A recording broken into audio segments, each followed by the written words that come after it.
সেটা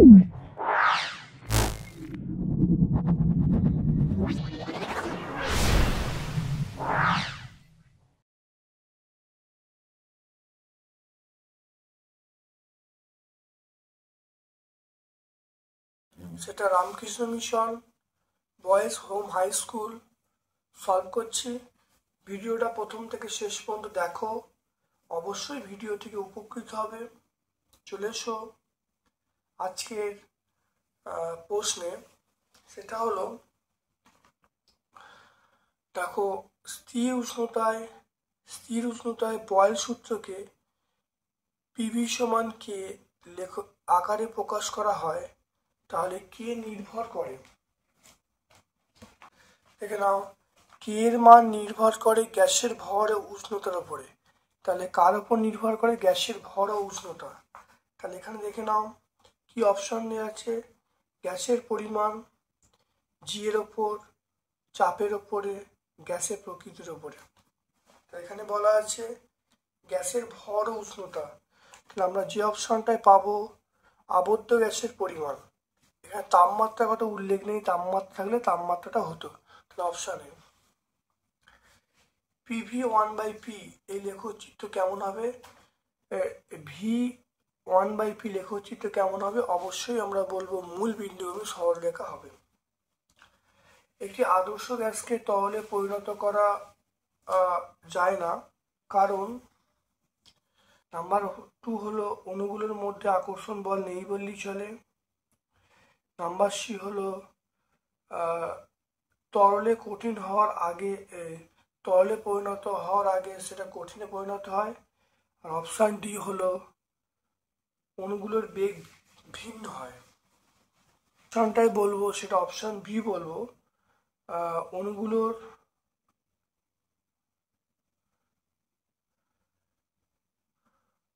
এটা আমরা অপশান সি বলবো। সেটা হলো যে তরলে পরিণত হওয়ার আগে সেটা কঠিনে পরিণত হয়ে যায়, অর্থাৎ তরলে পরিণত হওয়ার আগে আমরা কি বলবো? কঠিনে পরিণত হয়ে যায়। তারপর চলে এসো এসটিপিতে 1 লিটার গ্যাসের ভর। এসটিপিতে 1 লিটার গ্যাসের ভর, এসটিপিতে 1 লিটার হাইড্রোজেনের ভর। দেখে নাও আরেকটা, তাহলে 22.4 লিটার হাইড্রোজেন গ্যাসের ভর, সেটা আমরা বলবো 2 গ্রাম। তাহলে 1 লিটার গ্যাসের ভর আমরা কত বলবো? 2/22.4 গ্রাম। এটা ভাগ করলে যেটা আসবে 0.0892 এত গ্রাম। কোন ক্ষেত্রে গ্যাসের অণুর সংখ্যা সর্বাধিক? দেখো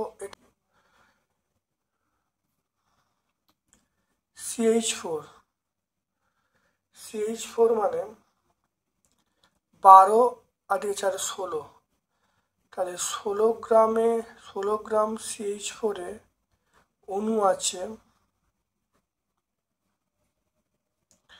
এটা আমরা বলবো 6.022 ইন্টু 10⁻23t।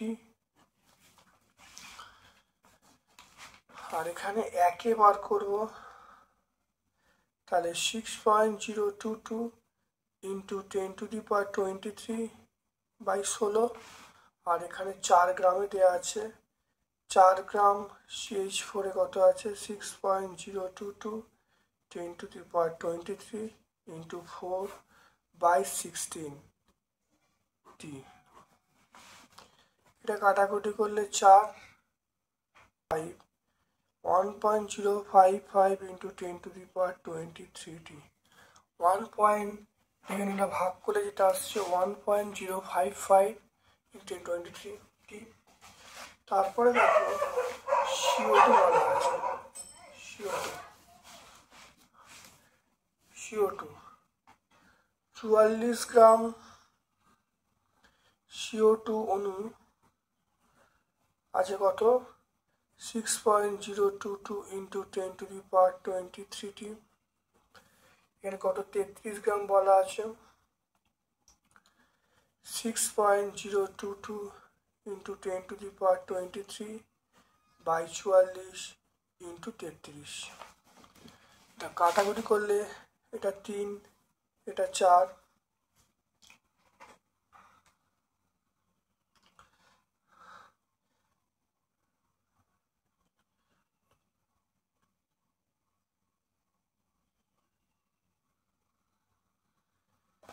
দেখো ভাগ করলে এটা আসবে 4.5165 ইন্টু 10⁻23।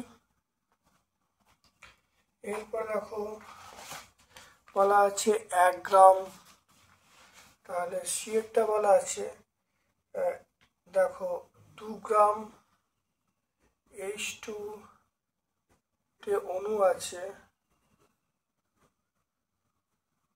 আমরা কত বলবো 6.022 10⁻23 বাবা, এটা 1 গ্রামে আমরা বার করব 6.022 10⁻23 বাই 2। এটা ভাগ করলে কত হবে 3.011 ইন্টু 10⁻23 দেখতে পেলে। তারপরে চলে এসো দেখো 40 গ্রাম SO2,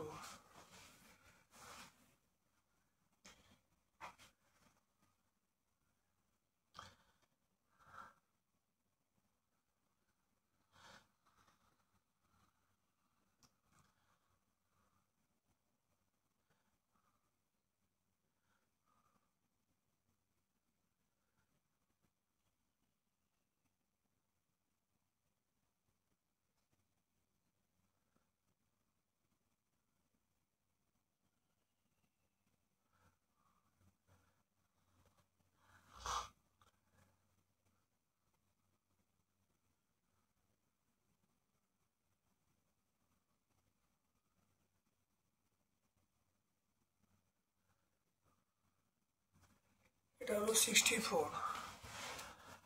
তাহলে SO2 মানে তাহলে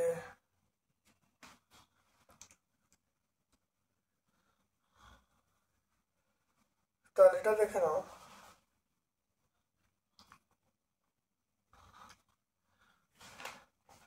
64 গ্রাম SO2 তে অণু আছে 6.022 ইন্টু 10⁻23 আর এখানে কত বলা আছে, এটা 64 গ্রাম আর 40 গ্রাম চেয়েছে, 40 গ্রাম SO2 তে অণু আছে, তাহলে কত হবে 6.022 10⁻23 বাই 64 ইন্টু 40।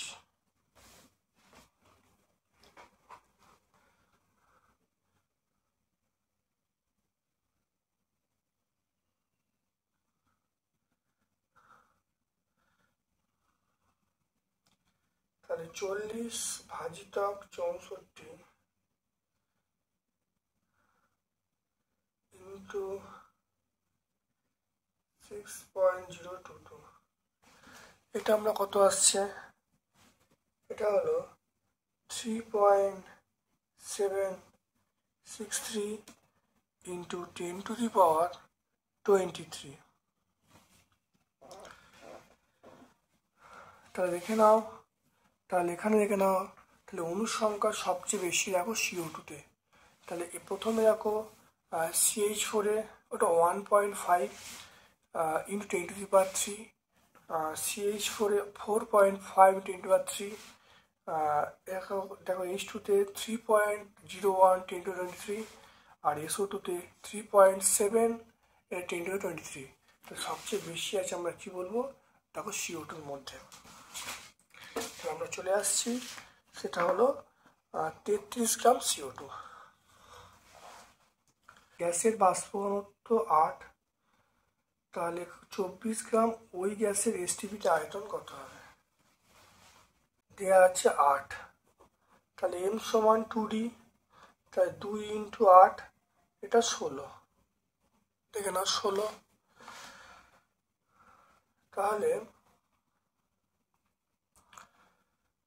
16 গ্রাম গ্যাসের আয়তন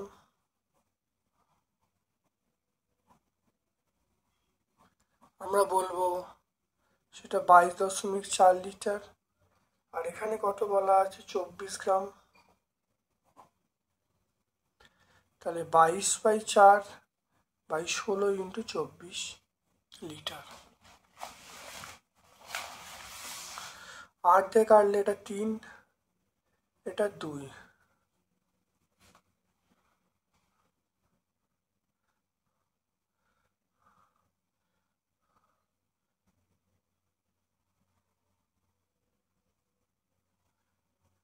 এটা করলে যেটা আসবে সেটা আমরা বলবো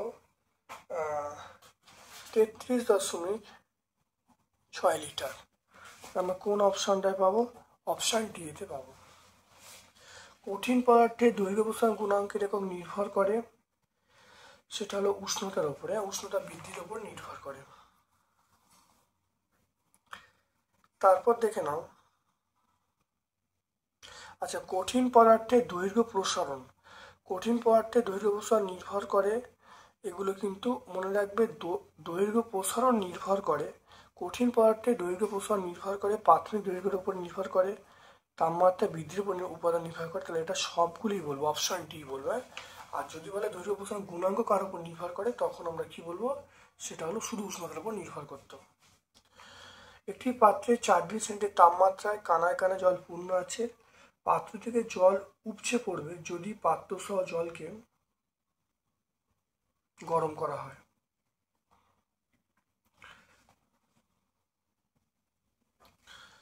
তারপর দেখে নাও, কোনটির ওপর ধাতুর পরিবাহিতাঙ্ক নির্ভর করে। ধাতুর পরিবাহিতাঙ্ক নির্ভর করে, সেটা হলো অবশ্যই উপাদানের প্রকৃতির উপরে পরিবাহিতাঙ্ক নির্ভর করে, অবশ্যই উপাদানের প্রকৃতির উপরে। যে মৌলগুলোর পরমাণু ক্রমাঙ্ক 4, 12, 20, 28 তাদেরকে বলা হয় 4, 12, 20, 38।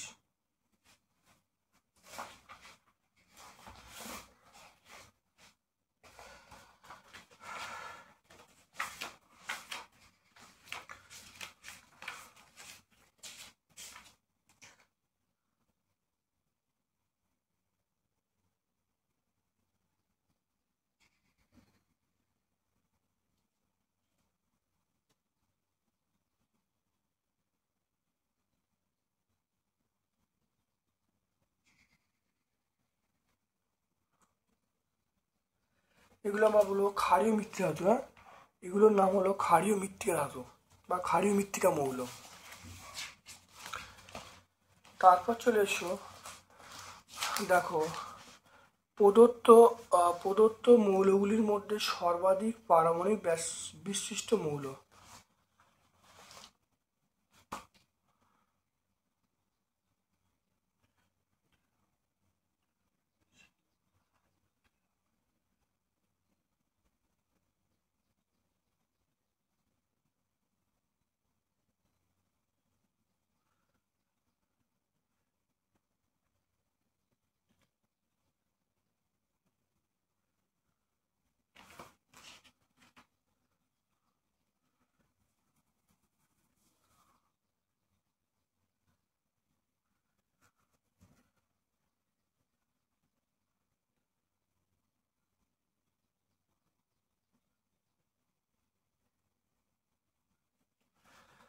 তাহলে এখানে দেখে নাও, দেখো, সোডিয়াম, ম্যাগনেসিয়াম, পটাশিয়াম, ক্যালসিয়াম, সবার আগে কে আছে? সবার আগে দেখো সোডিয়াম আছে।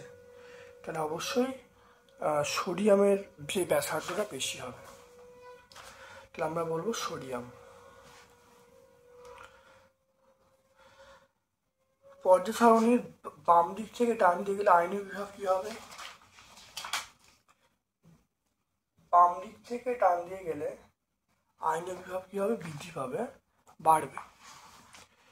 অষ্টক সূত্র প্রযোজ্য, অষ্টক সূত্র প্রযোজ্য সেটা অ্যামোনিয়ার ক্ষেত্রে প্রযোজ্য, বাকিগুলো কিন্তু প্রযোজ্য হয় না। যেমন BeCl2, BCl3, LiH এগুলো অষ্টক প্রযোজ্য হয় না, তাহলে NH3 অষ্টক প্রযোজ্য হয়। সমযোজী দ্বিবন্ধনযুক্ত যৌগ, সমযোজী দ্বিবন্ধনযুক্ত যৌগ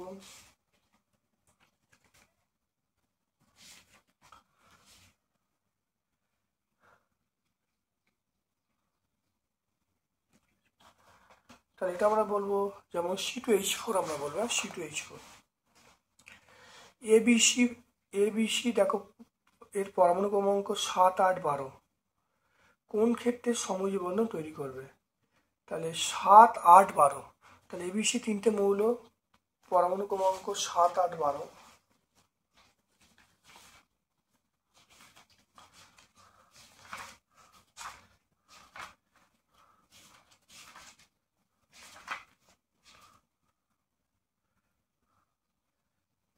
দেখে নাও 7 মানে আমরা বলবো নাইট্রোজেন, এটা হলো 7। আচ্ছা ABC, ABC, এ হলো 7, 8, 12।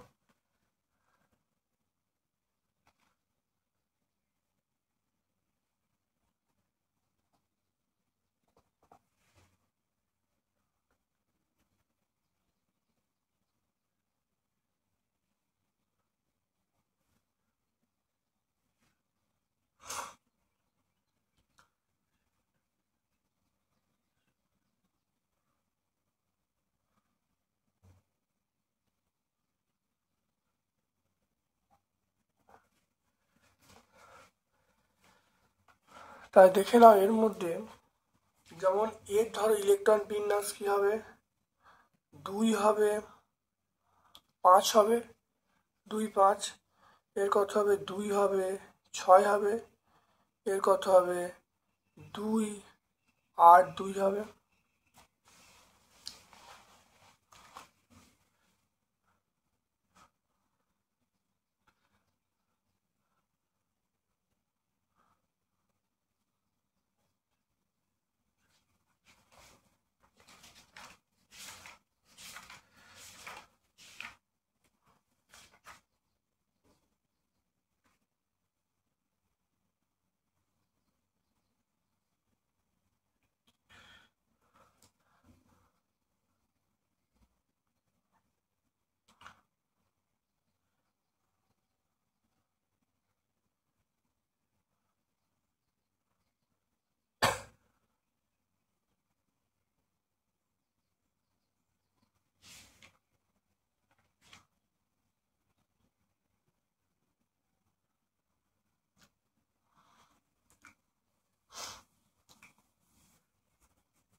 দেখো বি এবং সি এর মধ্যে যে যৌগ তৈরি হবে সেটা হলো আয়নীয় যৌগ। এখানে কি বলা আছে, কোন ক্ষেত্রে সময় যৌগ তৈরি হবে। সময় যৌগ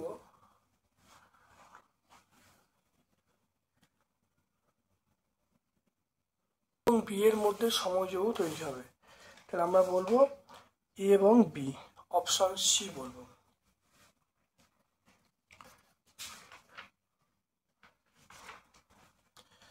এরপর চলে এসো নির্দিষ্ট কোনো চাপে নির্দিষ্ট ভরের কোনো গ্যাসের 0 সেন্টি উষ্ণতা, আয়তন ভি, চাপ অপরিবর্তিত রেখে গ্যাসটার 1 ডিগ্রি উষ্ণতা বৃদ্ধি করা হলো। চার্লসের সূত্র অনুসারে আয়তন বৃদ্ধি কত হবে? আয়তন বৃদ্ধি হবে 1/273, 1/273 ইন্টু V0। এটা এখন ভি আছে, প্রাথমিক আয়তন, তাহলে ভি আছে, তাহলে ভি বাই 273। গ্যাসের চাপ মাপা হয়, এটা হলো ব্যারোমিটার। গ্যাসের চাপ মনে রাখবে, এটা হলো দুটো যন্ত্র আছে, এটা আমি ধরে নিলাম আবদ্ধ গ্যাসের চাপ। আবদ্ধ গ্যাসের চাপ হলো ম্যানোমিটার, আর বায়ুর চাপ আমরা মাপবো ব্যারোমিটার। স্থির চাপে 273 কেলভিন যে কোনো উষ্ণতায় গ্যাসের এটা হলো মাইনাস, এটা মিথ্যা হবে। স্থির চাপে 273 কেলভিন নয়, -273 সেন্টিগ্রেড, এটা মিথ্যা। তা কোন শর্তে বাস্তব গ্যাস আদর্শ গ্যাসের মতো আচরণ করে?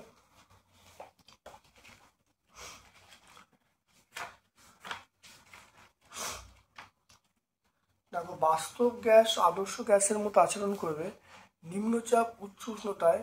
বাস্তব গ্যাস আদর্শ আর গ্যাসে আচরণ করবে। পেজ নাম্বার 19 আমরা পেয়ে যাব। আবদ্ধ পাত্রে রক্ষিত গ্যাসের অণুগুলোর বেগ সমান হয়, এটা মিথ্যা। বেগ সব ভিন্ন হয়। তারপর দেখে নাও গ্যাসের আপেক্ষিক ঘনত্ব কাকে বলে?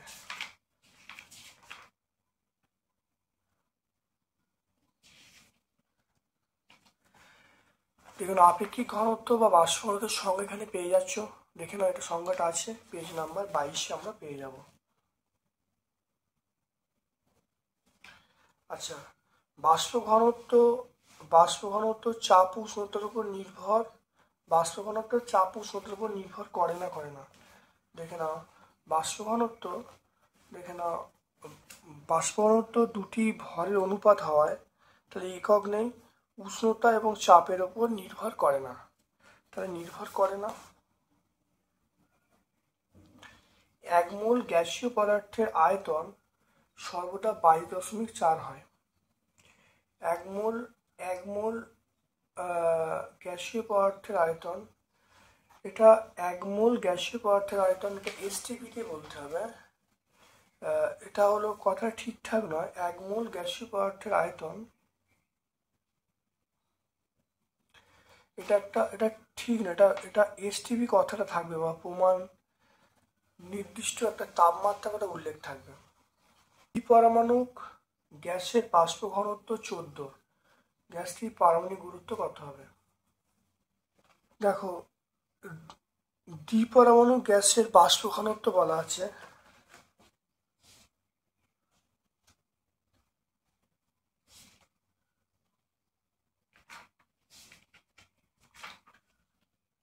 খুব কঠিন সেট।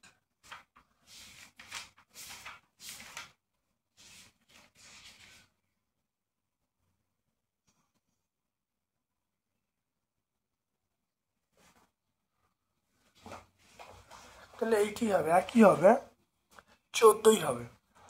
তারপর দেখো কঠিন, দেখে নাও কঠিনের ক্ষেত্রে পোষণ গুণাঙ্ক কি ক্ষেত্রফলের উপর নির্ভর করে? কঠিনের পোষণ ক্ষেত্রফলের উপর নির্ভর করে না, এটা উষ্ণতার এককের উপর নির্ভর করে। তরলের আয়তন আপাত প্রকৃত পোষণের মধ্যে সম্পর্ক কি?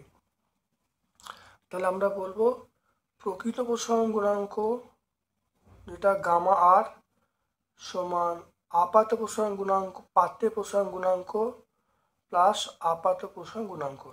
তাহলে প্রকৃত প্রসারণ গুণাঙ্ক সমান আমরা বলবো পাত্রের প্রসারণ গুণাঙ্ক প্লাস আপাত প্রসারণ গুণাঙ্ক।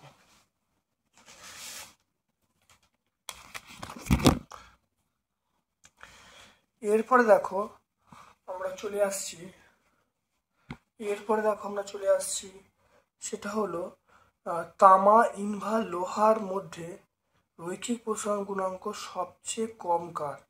এটা তামা ইনভা লোহার মধ্যে রৈখিক প্রসারণ গুণাঙ্ক লোহার কম, এটা মিথ্যা। এটা ইনভারের কম, ইনভারের কম আমরা বলবো। তামার তারকে কাঁচে সিল করা বলবো। তারপর দেখো তৈরি ঋণাত্মকতা অনুসারে সাজাতে বলছে। তৈরি ঋণাত্মকতা অনুসারে সাজাতে, দেখে নাও,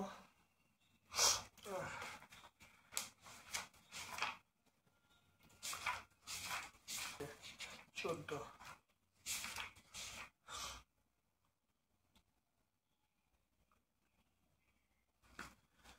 তাহলে ছোট থেকে বড় সবচেয়ে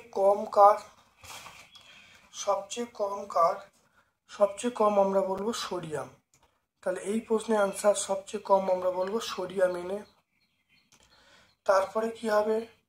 তারপরে ম্যাগনেসিয়াম হবে, তারপরে আমরা বলবো অ্যালুমিনিয়াম হবে, তারপরে হবে ফসফরাস হবে, তারপরে ক্লোরিন হবে। অর্থাৎ সোডিয়াম, দেখে নাও, প্রথমে সোডিয়াম, তারপর ম্যাগনেসিয়াম, তারপর অ্যালুমিনিয়াম, তারপর ফসফরাস, তারপর ক্লোরিন হবে। দেখো এরপর চলে এসো, মেন্ডেলিভের পর্যায় সারণীর সাহায্যে পারমাণবিক গুরুত্ব সংশোধন করা হয়েছে এমন একটি, মেন্ডেলিভের পর্যায় সারণীর সাহায্যে পারমাণবিক গুরুত্ব সংশোধন করা হয়েছে এমন একটা মৌলের নাম। যেমন এখানে দেখো পটাশিয়াম, আর্গন, দেখো পটাশিয়ামের দেখে না পারমাণবিক গুরুত্ব 39.10, তার আগে দেখো আর্গন এটা। তাহলে বুঝতে পারছো এখানে আমরা মানে মানে পটাশিয়ামের আগে আর্গনকে স্থান পেয়েছি।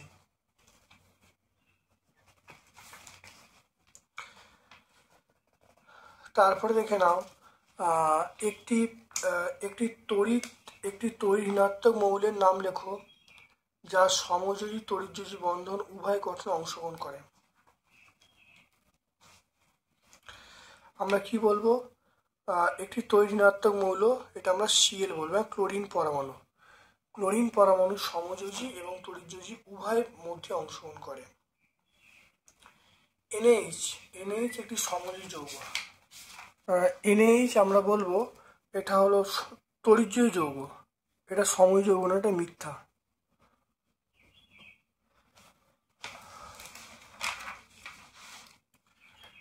এরপরে চলে এসো, দেখো 18 দাগে ফ্লুরিন পরমাণু আকার ক্লোরিন পরমাণুর তুলনায়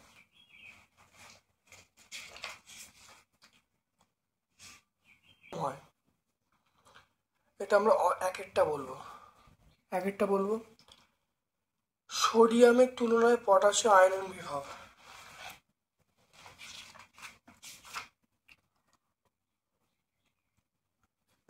সোডিয়াম পটাশিয়াম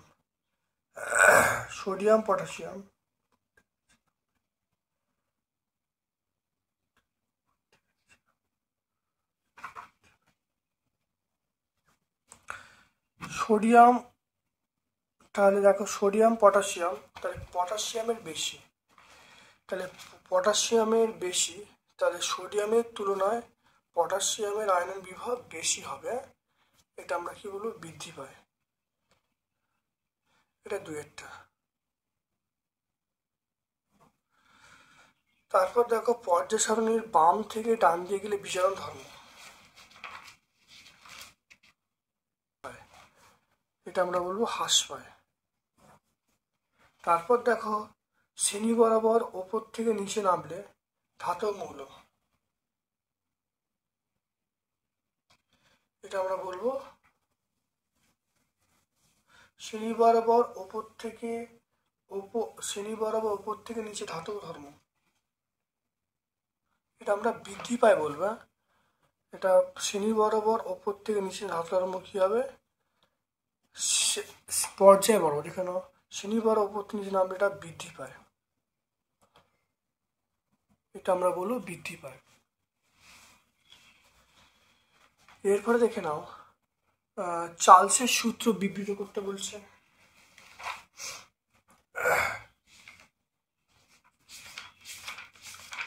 দেখে নাও চার্লসের সূত্র আমরা এটা পেয়ে যাব, খুব ভালো করে দেখে নাও। চার্লসের সূত্র এটা আমরা পেয়ে যাব, দেখে নাও পেজ নাম্বার 12 আমরা পেয়ে যাব। একটি বেলুনের আকার ও আয়তন উচ্চতা বৃদ্ধির সঙ্গে বৃদ্ধি পায় কেন? তাহলে একটি বেলুনের আকার বা আয়তন মানে যত উচ্চতা বাড়ে তত চাপ কমে, তাহলে চাপ কমলে আয়তন বাড়ে, এটি বৃদ্ধি পায়। মানে যত উচ্চতা বাড়ে তত চাপ কমে, চাপ কমলে আয়তন বাড়ে, এটাই বলবো। পরম সহিষ্ণুতাকে আমরা পরম বলি কেন? দেখো পরম সহিষ্ণুতাকে পরম বলা হয় কারণ এর থেকে কম উষ্ণতা বিশ্বের নেই, সেই জন্য এই উষ্ণতার অপর নাম হলো পরম উষ্ণতা। তাহলে পেজ নাম্বার 13 আমরা পেয়ে যাব। আদর্শ গ্যাস থেকে বাস্তব গ্যাসগুলি বিচ্যুতির কারণ, দেখেন হয় বিচ্যুতির দুটো কারণ আছে, দুটো কারণ তোমরা বলে দেবে, পেজ নাম্বার 19 পেয়ে যাব। কোনো পদার্থের তাপ পরিবাহিতাঙ্ক বলতে কি বোঝো? দেখো পদার্থের তাপ পরিবাহিতাঙ্ক সংজ্ঞাটা দেখে নাও, এটা পেজ নাম্বার 33-এ পাবো। তারপর দেখো আধুনিক পর্যায় সূত্র লিখতে বলছে।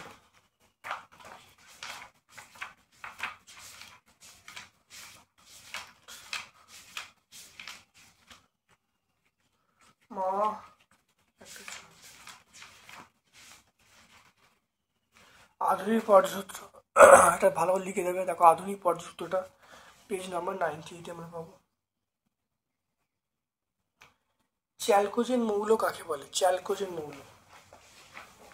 মৌল আমরা বলবো 6 নম্বর গ্রুপের অর্থাৎ 16 নম্বর শ্রেণীর মৌলগুলোকে আমরা চ্যালকোজেন মৌল বলবো, কারণ এরা অক্সাইড সালফাইড আকরিক হিসাবে পাওয়া যায়। তারপর দেখো সেতু মৌল কাদের বলে? এরূপ নামকরণের কারণ কি?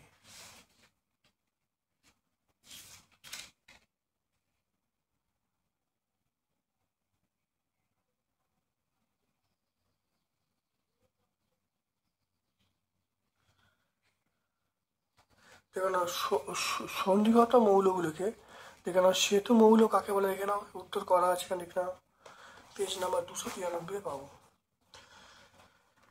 তারপর দেখে নাও একটি মৌল এক্স অক্সিজেনের সঙ্গে যুক্ত হয়ে X2O গঠন করলো।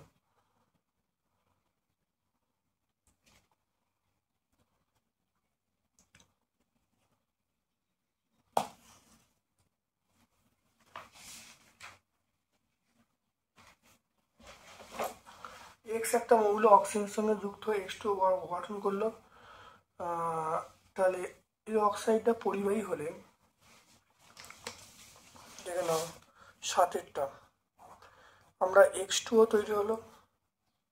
এটা পরিবাহী হলে তাহলে এক্স এবং ও, তাহলে এক্স এর যোজ্যতা কত হবে? এক্স এর যোজ্যতা কটা ইলেকট্রন থাকবে? তাকে এক্স এর করলে কক্ষে একটা ইলেকট্রন থাকবে, এটা আমরা বলবো একটা ইলেকট্রন থাকবে। আর ক্লোরিনের সঙ্গে যুক্ত হয়ে ক্লোরিনের সঙ্গে যৌগ গঠন করলে ওই যৌগের সংকেত কি হবে? ক্লোরিনের সঙ্গে এক্সটা যদি ক্লোরিনের সঙ্গে গঠিত হয় তাহলে যৌগের সংকেত এবং প্রকৃতি কি হবে? তাহলে যৌগের সংকেত হবে আমরা বলবো এটা HCl হবে, ক্লোরিনের সঙ্গে আমরা বলি HCl হবে, আর এটা হলো তড়িৎযোজী হবে, তড়িৎযোজী।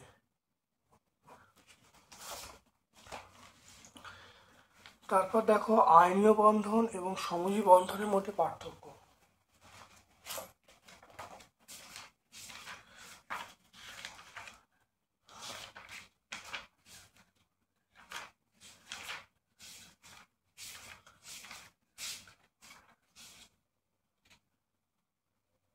এখানে আয়নীয় বন্ধন সমযোজী বন্ধনের পার্থক্য দেখে নাও, এর মধ্যে যে কোনো দুটো বলে দেবে, পেজ নাম্বার। এরপর চলে এসো ইথিলিন অণু লুইস ডট।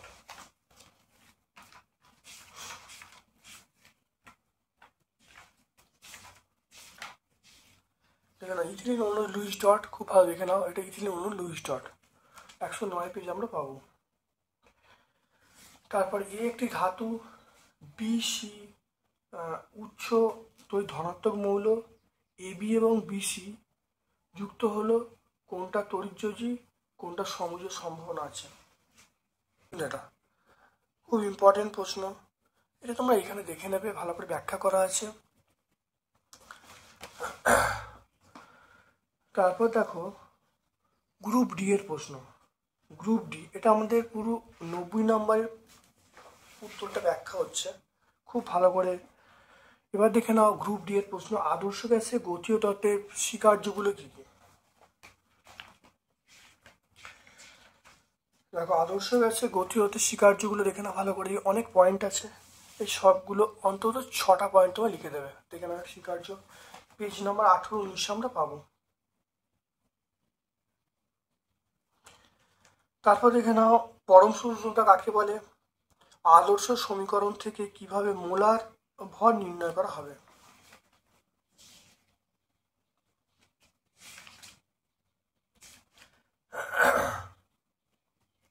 দেখে নাও, পরম স্থূল উষ্ণতা কাকে বলে, সংজ্ঞাটা এখানে পেয়ে যাবে। তারপরে দেখো আদর্শ গ্যাসের সমীকরণ থেকে কিভাবে মোলার ভর।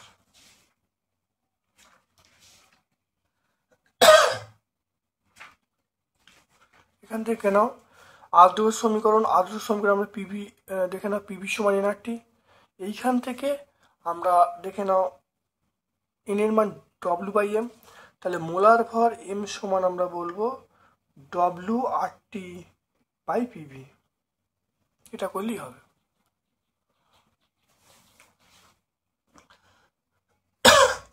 তারপর দেখো একটা অঙ্ক আছে, 1 গ্রাম ভরের কোনো গ্যাস 7 ডিগ্রি তাপমাত্রায় 2 ATM চাপে 410 ml আয়তন অধিকার করে, গ্যাসটার মোলার ভর কত। দেখে নাও তিনের অঙ্কটা দেখে নাও। তাহলে ডব্লিউর মান আমরা পেয়ে যাবে 1 গ্রাম, টি এর মান 273 প্লাস 7, এটা হলো 280 কেলভিন। পি এর মান আমরা বলবো 2 ATM, ভি এর মান 410 ml, 410 মানে 410 ইন্টু 10⁻³ এখানে আমরা কি চাইছে, এখানে চাইছে মানে এম, মোলার ভর চাইছে, এম জিজ্ঞাসা চিহ্ন। তাহলে আমরা জানি PV equal to W by M R T, তাহলে এম সমান আমরা বলবো W R T by PV. দেখো ডব্লিউর মান আমি বসাচ্ছি 1, আর এর মান মনে রাখবে 0.082, এই মানটা মনে রাখবে। টি এর মান কত, টি এর মান 280, আর পি এর মান 2, আর ভি এর মান আমরা বলবো 410 ইন্টু 10⁻³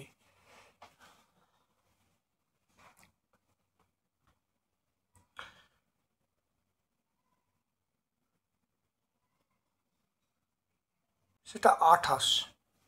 তাহলে মোলার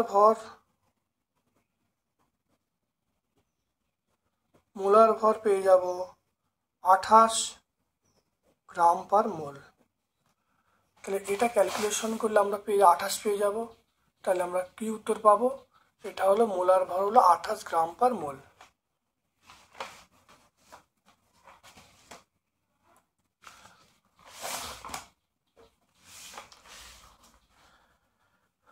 তারপরে চলে এসো, দেখো অথবার প্রশ্নে এসটিপিতে নির্দিষ্ট ভরের গ্যাসের আয়তন বলা আছে, কত চাপে 27 তাপমাত্রায় ওই গ্যাসটার আয়তন 300 সেমি কিউব হবে।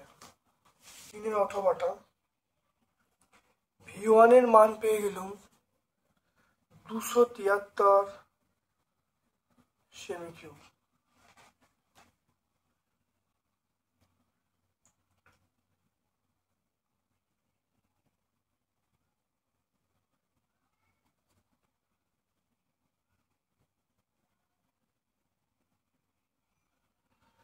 টি ওয়ানের মান পেয়ে গেলাম, টি ওয়ানের মান আমরা বলবো 273 কেলভিন এসটিপিতে।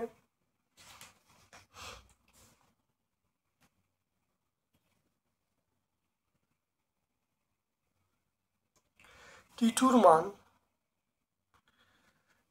মান বলা আছে 27 প্লাস 273, 27 প্লাস 273 মানে আমরা বলবো 300 কেলভিন।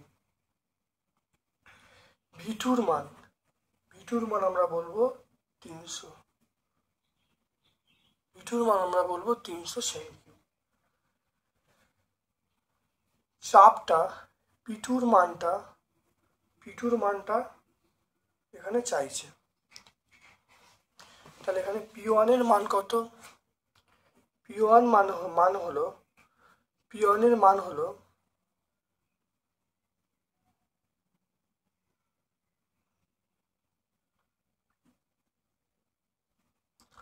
0.082 76 semi Hg. P1 এর মান ধরে নিলাম। তাহলে V1 এর মান দেওয়া আছে, T1 এর মান STP মানে T1 এর মান 273, P1 এর মান 76 সেমি এইচজি, T2 মান দেওয়া আছে, P2 মান চাইছে।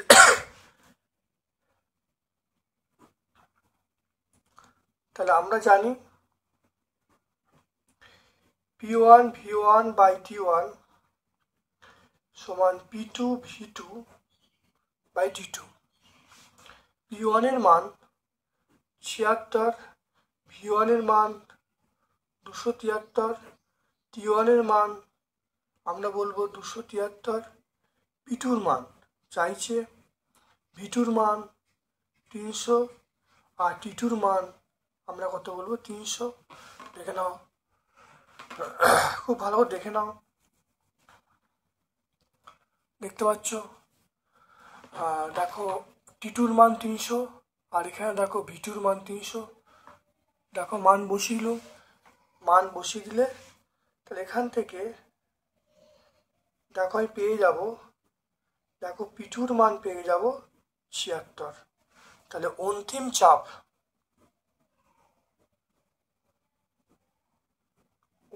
চাপ আমরা বলবো 76 সেমি এইচজি। অন্তিম চাপ 76 সেমি এইচজি পেয়ে যাব। তারপরে দেখে নাও 4এরটা, তাপ প্রবাহমাত্রার গাণিতিক বিশ্লেষণ থেকে তাপ বিরোধের সমীকরণ প্রতিষ্ঠা করতে বলবে।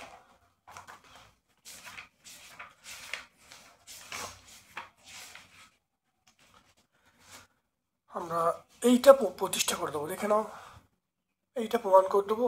লাস্টে আমরা লিখবো RT সমান D/K। পেজ নাম্বার 33 আমরা পেয়ে যাব।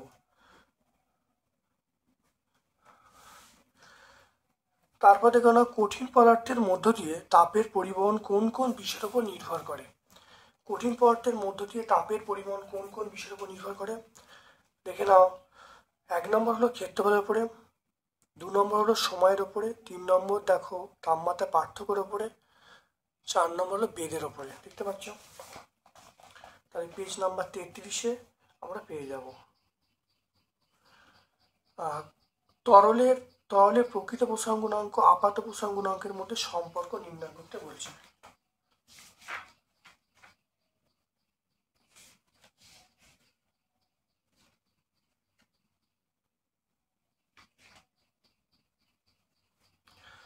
আমরা এখান থেকে দেখে নাও, তাহলে তরলে আপাত প্রসারণ সমান পাত্রে প্রসারণ প্লাস তরলের প্রসারণ।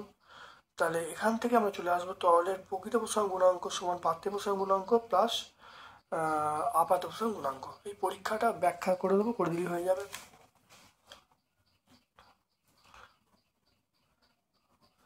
তারপর দেখো পদার্থের প্রসারণের 3টি বৈশিষ্ট্য লিখতে বলছে।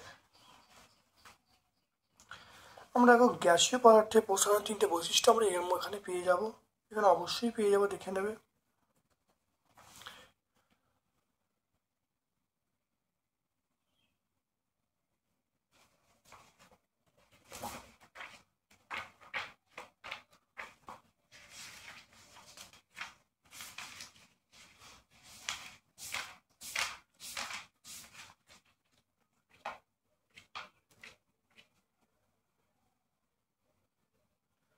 এখানে গ্যাসীয় পদার্থের প্রসারণ বৈশিষ্ট্যগুলো দেখে না, এখানে তোমরা পেয়ে যাবে। পেজ নাম্বার 104-এ পেয়ে যাব। পর্যায় বরাবর মৌলের চারণ এবং বিজারণ ধর্ম কিভাবে পরিবর্তিত হয়।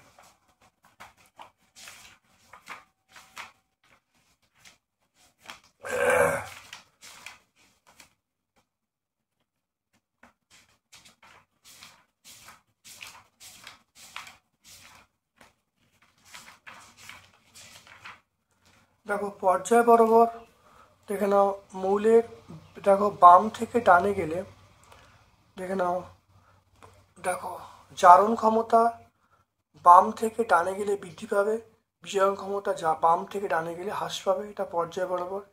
শ্রেণী বরাবর উপর থেকে নিচে নামলে হ্রাস পাবে, শ্রেণী বরাবর উপর নিচে নামলে বিজারণ ক্ষমতা বৃদ্ধি পাবে। 102 পেজ আমরা পেয়ে যাব।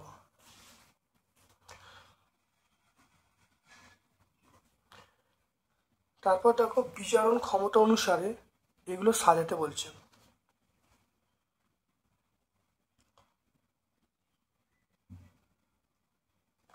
এখানে উত্তরটা করা আছে, দেখতে পাচ্ছ পুরো উত্তরটা করা আছে। 102 পেজে আমরা পেয়ে যাব।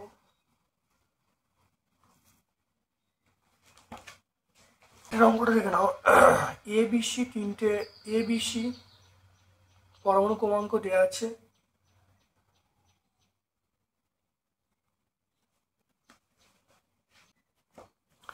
ষোলোটার মতো দেখে নেবে, পেজ নাম্বার 16।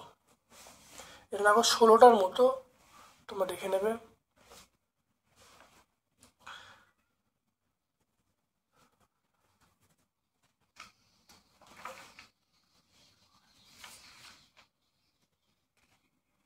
পরের অথবার প্রশ্নটা তোমরা দেখে নাও, এইটার মতো দেখে নাও, 6-এর অথবার প্রশ্নটা।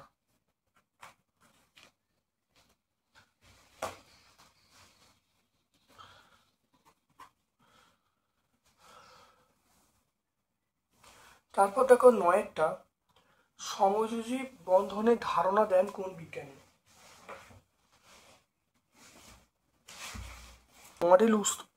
মডেল উপস্থাপনা করেন, এটা আমরা বলবো লুইস। লুইস কিন্তু মডেল উপস্থাপনা করেন, দেখতে পাচ্ছ।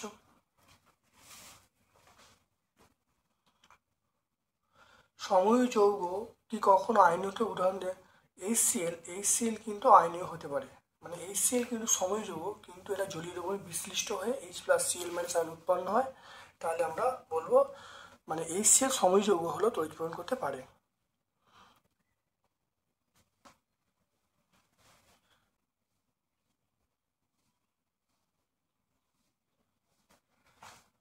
দেখে নাও ওই প্রশ্নের উত্তরটা, দেখে নাও এখানে পেয়ে যাবে, দেখে নাও খুব ভালো, দেখে নাও পরের প্রশ্নের উত্তরটা এখান থেকে সুন্দর করে লিখতে হবে, দেখে নাও।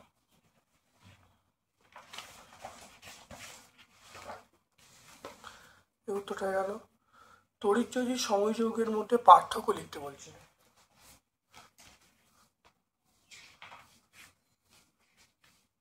দেখে নাও তড়িৎযোজী এবং সময় যৌগের পার্থক্য এর মধ্যে পেয়ে যাবে, পেজ নাম্বার 107-এ আমরা পেয়ে যাব।